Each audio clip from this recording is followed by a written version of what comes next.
Hello everybody and welcome to session number 17 of my lecture on SEA and hybrid methods.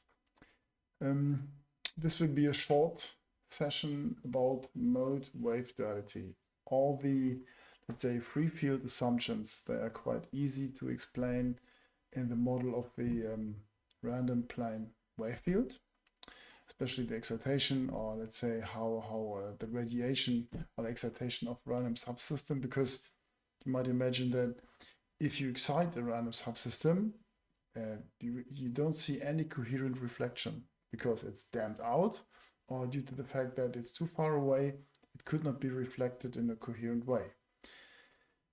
This model of, let's say, is not so easy to save in the modal description, and this is what this session is about, to explain how a diffuse wave field could be explained in a modal context. Let's start. So again, when we have this free field assumption and the source impedance, that if we read it into the field, it could be easy, because in the reverberant field, it's a matter of reflection and it's reflected in a very damped and non-coherent way. But how can we solve this in the modal description of a reverberant field? And the idea is to describe the power input into a wave field, into a random wave field, by using the modal description of this wave field. And we start with the force excitation, and the playground of this will be a plate, and that means we start with force excitation. And as we know, that's the velocity in our power expression can be replaced by the impedance, or the other option is to use the mobility. When we separate the mobility into the real and imaginary part, we can just use the real part, and we get this expression for the power input, the squared force times the conductance, which is the name of the real part, and B, the imaginary part, is the susceptance. When we just use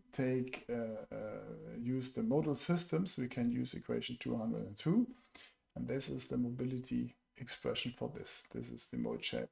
We have the excitation point x0, and we have the response point x.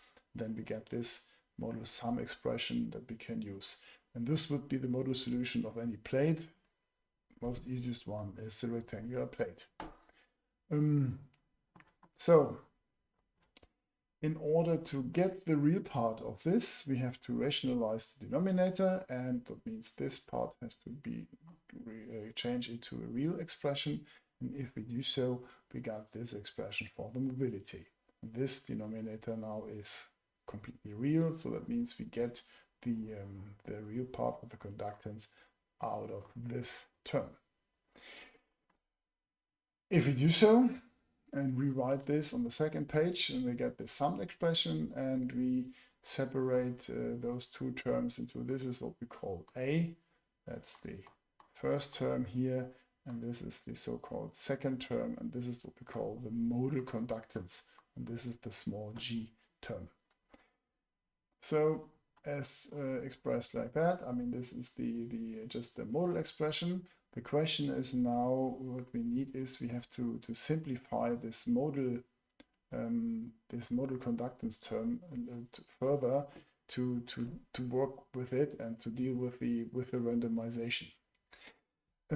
We know that the major contribution is for frequencies that are near the resonance frequency. Yeah, that's clear. This comes from this term. If it's that's the small denominator, and this gives the biggest contribution. So that means we taking care of terms that are near, and we can do some, let's say, simplification. First step is just a rearrangement of the terms.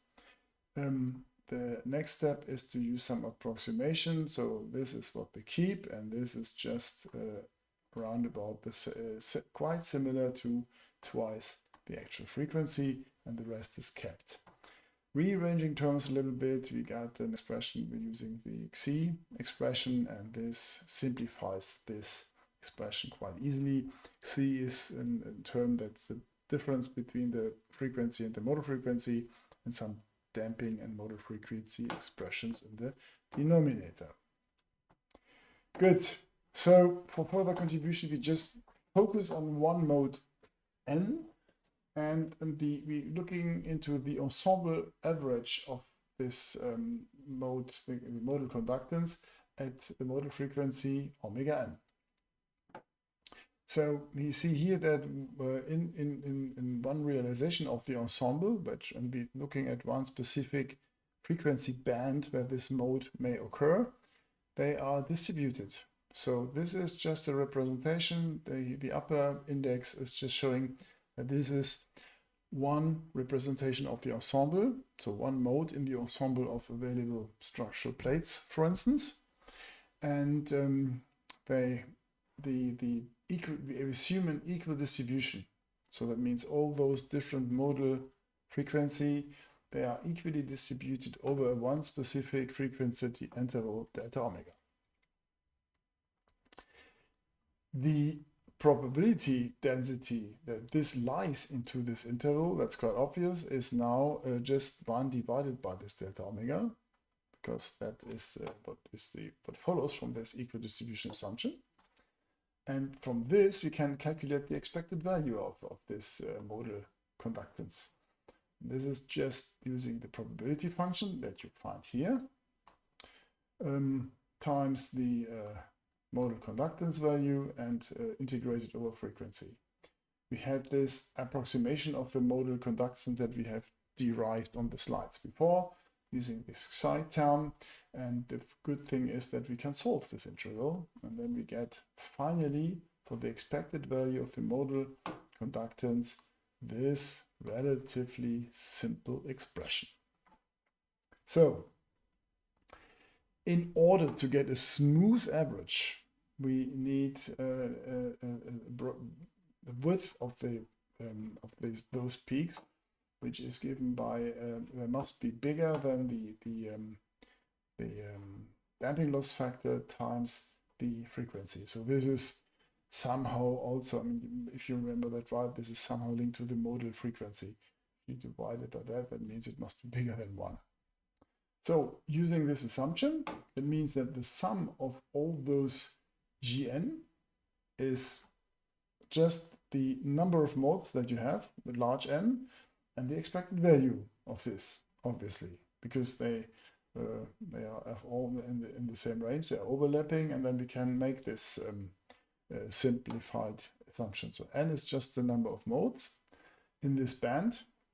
If we extend that by just delta omega in numerator and denominator, we can rewrite this a little bit, because this here, not using the first one, that's the modal density, n divided by the bandwidth. And this leads to further simplification. So we're using this. We take the expected value, which is the expected value of our old sum. So the an is something that we still don't know, but we have an approximation for the expected value of our gn using this one. And that means we can rearrange things a little bit. So we just rewriting the sum using n again, using this expression here, and then we get so you get rid of the sum by using rewriting the top equation here. That means that our expected value of the real conductance, not the modal one, is the modal density times the bandwidth times the expected value of the probably of the expected value of this modal conductance and this famous an. And if you remember from the early definition, an is given by this modal expression here, and gn is given by this. This is what we are using here in this part. So what is the outcome of all this consideration? The outcomes of optimization, we have now an expected value for the point conductance, which is this modal expression here divided by the area mass, and this, let's say, modified expression, which is just a combination of modal density pi and divided by 2. So we are nearly where we want to be, because we would like to identify the conductance of a random field. And we are not interested in the transfer conductance. We take a more simple approach. We start with the point conductance, meaning that the response point and the excitation point at the same place. This simplifies further this modal expression. Good. We know that the mode shape function in a plate wave is given by this expression. And this helps us to derive an expression for this expected value of this modal expression. First of all, similar to the plane wave field, we can now consider that the mode shapes are also not correlated. So, and if you just do the average of all these sine functions that are not correlated, that is the expected value of the sine function with arbitrary phase, which is a description of this non-correlation. And this is 1/2. That's an easy one. So now we have everything on board to simplify things. So we have this expression for the mode. We know the expected value of all those sine functions. And this gives twice. It's this sine function gives 1/2. This sine function gives 1/2. That means we are ending up with a factor of 4. And using this normalization here in the beginning, using the mass term, it turns out that this cancels, and this here is the area times the area mass is, surprise, surprise, just 1 divided by the mass. A surprisingly simple expression for this expected value term of the mode. If we use this again in our expected value for the conductance of an ensemble of uncorrelated modes, which are equally distributed in one band, we are using the expression from the page before. That means this is the modal term that we have here, given by this, and multiplied by this modal expression here. Just to remind you, we are talking about this expression here, final one. So again, using all this input, we have an expected value description now for the conductance, and it is quite easy. It's the modal density, the mass of the plate, and some numerical figures. So when we use an expression for the modal density of the plate, which we know quite well, we can replace the modal density. And that means that we are entering all this, and then we get a quite funny expression here. And if we then express in doing some, let's say, simplifications of this, so this would be something like the area mass, this is B, and this would also be some area mass. If you simplify all of this together, we get this. And if you remember this quite well, that is the point impedance of an infinite plate. So what is the message here? The message here is that by all the modal consideration, we have shown that in the ensemble average of uncorrelated modes, the conductance is given by the impedance, which is the reciprocal of the mobility. That means we have shown in a different model, in a modal model, again, that the input impedance into a random system, in this case a plate, is just described by the free field impedance, or in this case the free field mobility. Good. So we can also do the modal stuff. We are not, so both models are linked. Plane wave model, that works. Thank you for this very short session. Next session, also quite short, is giving you not the global derivation of the diffuse field reciprocity, but giving the three-dimensional example. So we are deriving the surface load of a classical acoustic diffuse acoustic field in the three-dimensional space or in a room. And that is not a proof, but it's a very good example, quite intuitively presenting the derivation of this, let's say, diffuse field reciprocity, which is a key point in hybrid methods, but also a key point in statistical energy analysis. Thank you so much for this session, and see you later.